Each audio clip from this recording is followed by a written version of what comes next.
প্ৰাসংগিক।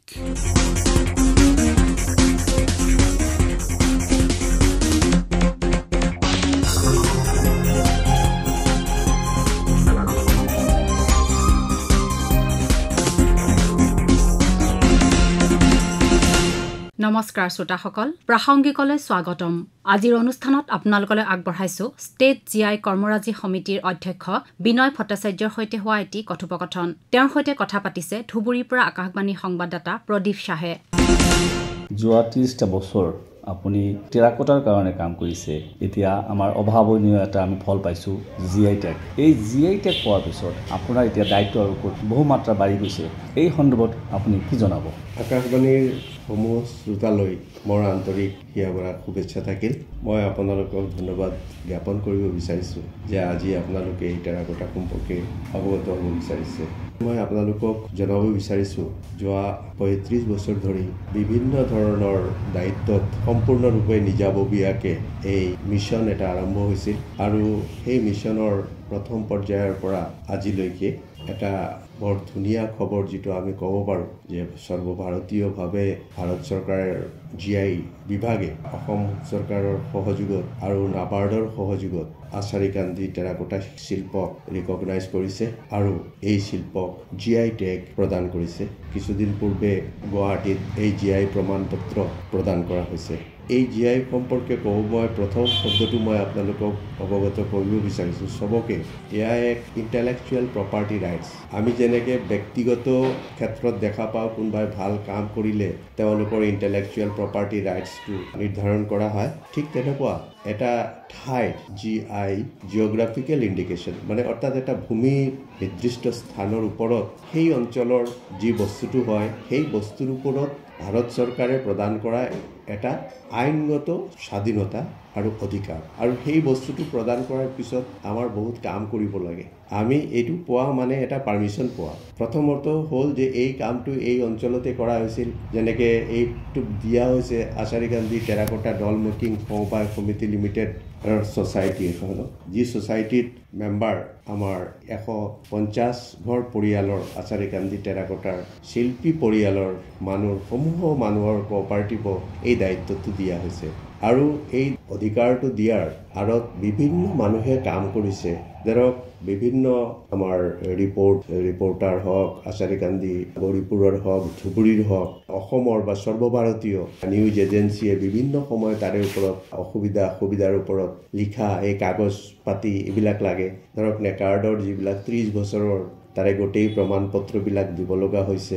নেকাৰ্ডৰ সঞ্চালক হিচাপে মই আছিলোঁ আৰু সেই আমাৰ লিখা DRDOৰ জৰিয়তে যিখিনি আমাৰ কিতাপ লিখিছিলোঁ, Asharikandi terracotta incredible Asharikandi, terracotta and pottery incredible Asharikandi কিতাপখন, সেই কিতাপখনৰ জৰিয়তে গোটেই বস্তুবিলাক আমাক ছাবমিট কৰিব লগা হৈছিল আৰু তাৰে ফলত আজি এই চাৰ্টিফিকেট। আৰু এই চাৰ্টিফিকেটৰ পিছত এতিয়া আমাৰ কি কৰিব লগা হৈছে, এটা পষ্ট জিআই এক্টিভিটিজ কমিটিও আমি এটা কৰিছোঁ, যি কমিটিত আমাৰ আগৰ ছ'চাইটিৰ যিসকল প্ৰেছিডেণ্ট আছিলে চবকে লৈ আৰু তেওঁলোকে বিনয় ভট্টাচাৰ্যী পষ্ট জিআই এক্টিভিটিজ কমিটিৰ চেয়াৰমেন হিচাপে কৰিছে। এইটো এটা গুৰু দায়িত্ব। এই দায়িত্বত এতিয়া আমাৰ কি কৰিব লাগিব, আমি কেনেকুৱা এই শিল্পীসকলক আগন্তুক দিনত এই চেলেঞ্জটো কেনেকৈ আমি ফেৰ মাৰি আন্তঃৰাষ্ট্ৰীয় বজাৰটো দখল কৰিব পাৰোঁ। অৰ্থাৎ এতিয়া আমি আচাৰীকান্দিত খালি কাম কৰা হৈছিল, এই টেৰাকোটা শিল্পটো পাৰ্মিশ্যন দিয়া আছিল, এতিয়া পাইছোঁ। এতিয়া আমি গোটেই অসমত এতিয়া বিয়পাই দিব লাগিব আৰু এই গোটেই ক্ষেত্ৰত আমাৰ লগত নাবাৰ্ড থাকিব। প্ৰত্যক্ষভাৱে নাবাৰ্ডৰ জৰিয়তে ট্ৰেইনিং প্ৰভাইড কৰা হ'ব। তাৰপিছত এই জিআই টেগৰ গোটেই বস্তুখিনি আমি ৰাষ্ট্ৰীয়ভাৱে আন্তঃৰাষ্ট্ৰীয়ভাৱে তুলি ধৰিব লাগিব। এইটোৱে প্ৰথম কথা। হয়, এতিয়া আমি কৈছোঁ আপোনাৰ জিআই টেগ লাভ কৰাৰ পিছত আমাৰ টেৰাকোটাৰ শিল্পীসকলে, মানে গৌৰৱস্থিত শিল্পীসকলে কি উপকাৰত আহিব, এই সন্দৰ্ভত আপুনি অলপ দৃষ্টিপাত কৰিব। এইটো এটা অতি প্ৰাসংগিক এটা প্ৰশ্ন আপোনাৰ, যে এই জিআই টেগনো কি, ইয়াৰ দ্বাৰা কি লাভ হ'ব। আগতে এটা এনেকুৱা আছিল, এজন শিল্পীয়ে যেতিয়া কাম কৰিছিলে, ধৰক আচাৰীকান্দি টেৰাকোটাৰ যি মানে প্ৰভুত্ব এইটো এতিয়া স্বীকৃত প্ৰাপ্ত এটা বস্তু হ'ল যে এই ঠাইৰ এই বস্তুটো টেৰাকোটা শিল্প মানে আচাৰীকান্দি। আপুনি দেখা পাইছে আমাৰ ইয়াৰ পৰা যোৱা 30 বছৰত বিভিন্ন ঠাইত বিভিন্ন ট্ৰেইনিং প্ৰদান কৰা হৈছে, বিভিন্ন ডিপাৰ্টমেণ্টেও প্ৰদান কৰে। এটা হ'ল যে এটা শিল্পৰ ওপৰত অধিকাৰ সাব্যস্ত কৰাটো, আৰু এটা হ'ল অৰ্থনৈতিকভাৱে ইনকাম কৰি কিবা এটা খোৱাৰ কাৰণে। তো আমাৰ চব আমি যেতিয়া ট্ৰেইনিং প্ৰদান কৰোঁ, ট্ৰেইনিং প্ৰদান কৰাৰ মূল উদ্দেশ্য থাকে এটা বস্তুৰ ওপৰত বনাই পেলাই এইটো বিক্ৰী কৰি পেলাই উপাৰ্জন হিচাপে লোৱাৰ এটা পন্থা এটা ট্ৰেইনিঙত। কিন্তু এতিয়া কথা হ'ল চবেই যেতিয়া দিব আল্টিমেটলি যে এইটো ক'ৰ পৰা এইটো কাৰ, এইটো এটা ডাঙৰ কথা হয়। এই বস্তুটো লৈ এটা কি থাকে মানুহৰ বা যিকোনো এজনৰ গৌৰৱান্বিত হোৱাৰ মূল বস্তুটোৱে সেইটো, যেনেকে এইটো এই ঠাইৰ এই বস্তু, যেনেকে জিআই প্ৰথম বস্তুটো আপোনালোকে লক্ষ্য কৰে, যেনেকে দাৰ্জিলিং টি, দাৰ্জিলিঙৰ চাহ, অসমৰ চাহ, অসমৰ বিহু গামোচা, এই কথাবিলাক যেনেকৈ এইটো গৌৰৱান্বিত আমি অনুভৱ কৰোঁ। আচাৰীকান্দিৰ যিমান শিল্পী আছে তেওঁলোকে গৌৰৱান্বিত হ'ব, আৰু এতিয়াৰ পৰা তেওঁলোকে এই গোটেই বস্তুৰ ওপৰত ৰয়েলটি পাব। কোনোবাই যদি ক'ৰবাত বিক্ৰী হয় সেইটোৰ দাম নিৰ্ধাৰণ কৰা আমাৰ ওপৰত হ'ব, সেইটো কিমান দামত বিক্ৰী হ'ব এইটো আমি ঠিক কৰিম, আৰু সেই বস্তুটোৱেই বিদেশত যাব।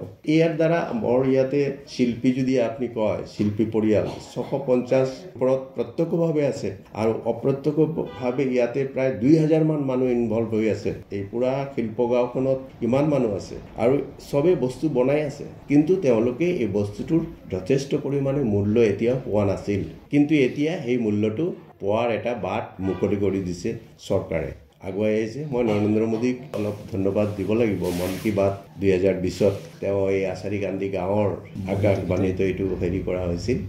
তাতে কি কৰিলে, তেওঁ এটা শব্দ কৈ দিলে যে অসমৰ পুতলা বনোৱাৰ যিটো অভিজ্ঞতা স্কিল আমাৰ শিল্পীসকলৰ, এই কোৱাৰ লগে লগে আমি 30 বছৰ ধৰি কাম কৰিছিলোঁ, কিন্তু তেওঁৰ এটা দিনত এই শব্দ হোৱাৰ লগে লগে এইটো আন্তঃৰাষ্ট্ৰীয় হৈ গ'ল, চবেই জানি গ'ল, ভাৰতবৰ্ষৰ ভিতৰে আন্তঃৰাষ্ট্ৰীয়ভাৱে এই কথাটো জানি গ'লে। এইটো এটা মাৰ্কেটিঙৰ কাৰণে অত্যন্ত ভাল পদক্ষেপ আছিল, আৰু সেই পদক্ষেপৰ জৰিয়তে চবেই গৌৰৱান্বিত হ'ল। আমাৰ মুখ্যমন্ত্ৰীয়েও এইটো লৈ তেওঁ ঘোষণা কৰিছিল যে এইটো পাইছে বুলি, আৰু তেওঁ হয়তো আগন্তুক দিনত ইয়াৰ ওপৰত কি চিন্তা চৰ্চা কৰিব লাগে তেওঁ কৰিব। ৰাস্তা ঘাট পদূলি এইবিলাক আন্তঃৰাষ্ট্ৰীয় মানত এতিয়া বনাব লাগিব। আগত আছিল আমাৰ এটা গাঁও, কেনেকৈ গাঁৱৰ মানুহ আহিব পাৰে, তাৰপিছত লাহে লাহে ডিষ্ট্ৰিক্টৰ মানুহ আহিলে, ষ্টেটৰ বা উত্তৰ পূৰ্বৰ মানুহ আহিলে, এতিয়া গংগাবিলাস ইয়াতে আহিছে। আপুনি দেখিছে যে গংগাবিলাস যেতিয়া আহিলে বিভিন্ন টুৰিষ্ট বিভিন্ন ইউৰোপ আমেৰিকান কাণ্ট্ৰিৰ, তেতিয়া ইনফ্ৰাষ্ট্ৰাকচাৰ যদি নাথাকে ভালকে, সেই ঠাইত কমিউনিকেশ্যন হওক, তাতে বহাৰ ব্যৱস্থা হওক, শিল্প ঠিক আছে, শিল্পৰ গুণগত মান ঠিক আছে, কিন্তু শিল্পৰ লগত শিল্পগাঁৱৰ আন্তঃগাঁথনিটোও এটা প্ৰাসংগিক হ'ব লাগিব। ভৱিষ্যত পৰিকল্পনা সম্পৰ্কে আপুনি ক'ব। টেৰাকোটাৰ ভৱিষ্যত বুলি ক'লে আমাৰ সংস্কৃতিটো, ভাৰতীয় সভ্যতাৰ মূল হ'ল মাটি, পটাৰী আৰু মৃৎশিল্প। আমাৰ সংস্কৃতিৰ মহেঞ্জোদাৰো হওক, হৰপ্পান চিভিলাইজেশ্যন হওক, চবতেতো এই টেৰাকোটাৰ দ্বাৰাই আমি গম পাইছিলোঁ। মৃন্ময় পাত্ৰ বহুত পুৰণি দিনৰ 4000-5000 বছৰৰ এইটো, ইয়াৰ সেইখিনিলৈকে আমি এতিয়া বহি থকা নাই। আমি সেই বস্তুটোক আগত ৰাখি আমাৰ যদি এনভাইৰনমেণ্টটো ঠিক কৰিব লাগে, আমাৰ যদি এই প্ৰাকৃতিক পৰিৱেশ ঠিক কৰিব লাগে, আমি আহাৰ বিহাৰ ঠিক কৰাৰ ক্ষেত্ৰত টেৰাকোটাৰ পাত্ৰৰ পানী যদি আপুনি ৰাখে, এই পানীয়ে আমাৰ আগত খাইছিলোঁ আমি, নেচাৰেল ফিল্টাৰ হৈ যায়। এই ক্ষেত্ৰত আপোনালোকে যদি এটা কাম কৰে, চবে মিলি আমি কৰিব লাগিব। সৰ্বভাৰতীয় স্তৰত প্লাষ্টিকৰ যিটো ব্যৱহাৰ, এইটো বন্ধ কৰাৰ কাৰণে টেৰাকোটাই যথেষ্ট সহায় কৰি আছে আজিকালি। আৰু লগতে এই গোটেই যিবিলাক ইউটেনচিলছ আমাৰ, এইবিলাকক টেৰাকোটাৰ আজিকালি বনাব পাৰি, টেৰাকোটা এণ্ড পটাৰীত। আমাৰ এনভাইৰনমেণ্টক যদি ঠিক কৰাৰ ক্ষেত্ৰত টেৰাকোটাৰ অৱদান অত্যধিক হ'ব পাৰে, আৰু তাৰে কাৰণে যিবিলাক আমাৰ টেকন'লজিকেল ইনষ্টিটিউশ্যন আছে তেওঁলোকৰ লগত ইতিমধ্যে আমি যোগাযোগ স্থাপন কৰিছোঁ, আৰু ভাৰত চৰকাৰৰ DST বিভাগে এটা স্কিমো ইয়াতে তেওঁলোকে লৈছে, কিন্তু এইটো এটা প্ৰথম পৰ্যায় হিচাপে এতিয়া আছে।